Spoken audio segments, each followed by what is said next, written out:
Hi hello आणि नमस्कार माझ्या सर्व मैत्रिणींना. लवकरच संक्रांत येते, तर त्याचसाठी आपल्या चॅनलवर संक्रांत स्पेशल चिक्कीची सिरीज मी घेऊन आलेली आहे. त्यातलीच आज आपली पहिली रेसिपी, ती म्हणजे प्रोटीन चिक्की. ही चिक्की अतिशय पौष्टिक आहे, बनवायलाही अगदी झटपट आहे. तसेच मुलांसाठी आणि आपल्यासाठी सर्वांसाठी ही चिक्की अतिशय पौष्टिक आहे. चला तर मग ही रेसिपी कशी करायची ते पाहूया, पण त्याआधी चॅनलला सबस्क्राईब करायला विसरू नका. आता सगळ्यात आधी ते इथे मी गॅसवर कढई ठेवून घेणार आहे. आता यानंतर यात आपण सर्व वस्तू टाकून घेणार आहोत.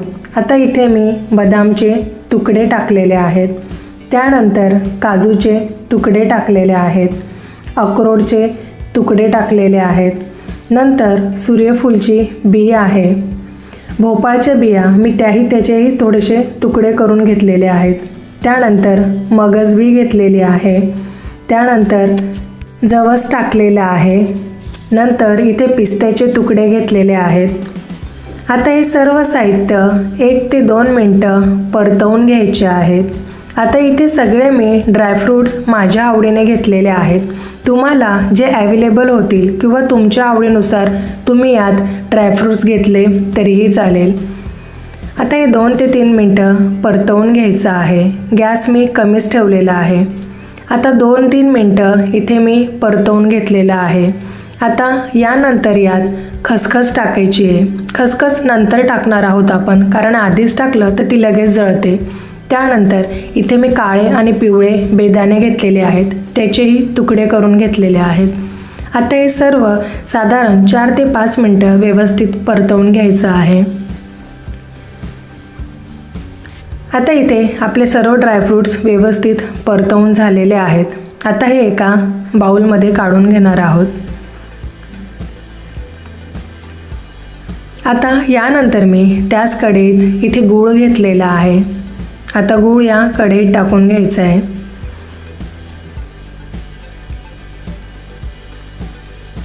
आता यात थोडंसं तूप टाकायचं आहे. इथे मी 1 चमचा तूप घेतलेला आहे.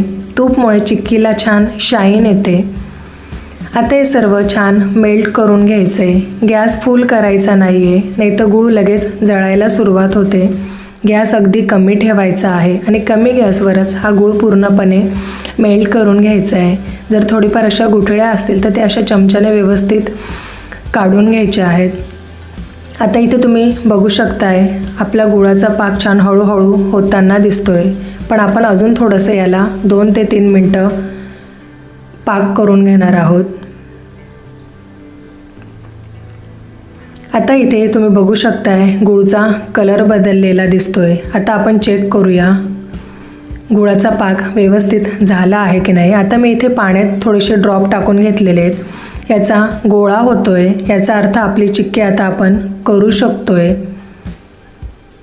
आता यात आपण जे भाजून ठेवलेले ड्रायफ्रूट्स होते ते टाकायचे आहेत. आता हे सर्व साहित्य गुळात व्यवस्थित मिक्स करून घ्यायचं आहे. त्यानंतर त्यात मी इथे मध टाकलेला आहे. मध फ्लेवरसाठी आहे. मध टाकल्यामुळे चिक्कीची टेस्ट अजूनच खूप छान लागते. आता हे सर्व साहित्य व्यवस्थित मिक्स करून घ्यायचं आहे. आता इथे आपला गूळ आणि ड्रायफ्रूट सगळे व्यवस्थित मिक्स झालेले आहेत. आता गॅस बंद करायचा आहे.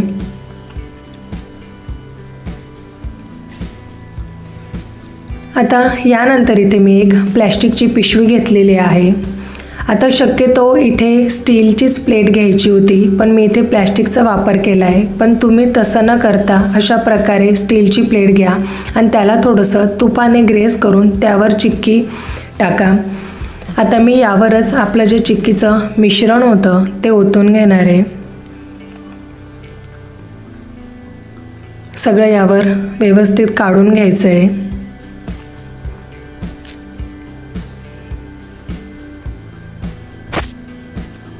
आता यानंतर हे व्यवस्थित सगळ्या बाजूंनी पसरवून घ्यायचं आहे. आता ही प्रोसेस अगदी लवकर करायची आहे, कारण लगेच गूळ घट्ट व्हायला सुरुवात होतो. आता चिक्की तुम्हाला केवढी हवी, जाड किंवा पातळ, त्यानुसार व्यवस्थित सगळ्या बाजूंनी पसरवून घ्यायची आहे. तुम्ही बघू शकताय, दिसायला खूप छान दिसते. लहान मुलांना टिफिनला सुद्धा देण्यासाठी खूप छान रेसिपी आहे. यात तुम्ही पांढरे तीळ जरी टाकले तरीही खूप छान आहे ही चिक्की. आता आपली चिक्की व्यवस्थित पसरवून झालेली आहे. आता यानंतर याला आपण वरून थोडेसे सुरीने कट देऊन घेणार आहोत. आता याला मी थोडासा तुपाचा हात लावून घेतलेला आहे सुरीला, आणि आपल्याला चिक्की केवढ्या साईजची हवी त्याप्रमाणे इथे कट देऊन घ्यायचे आहेत. आता हे कट लगेचच द्यायचे आहेत, कारण थोड्या वेळाने गूळ घट्ट व्हायला सुरुवात होतो आणि चिक्की सेट होऊन जाते. त्यामुळे हे मिश्रण ओलं असतानाच आपण आकार देऊन घेणार आहोत. आता दोन्ही साईडने व्यवस्थित चौकोनी आकार देऊन घेणार आहोत.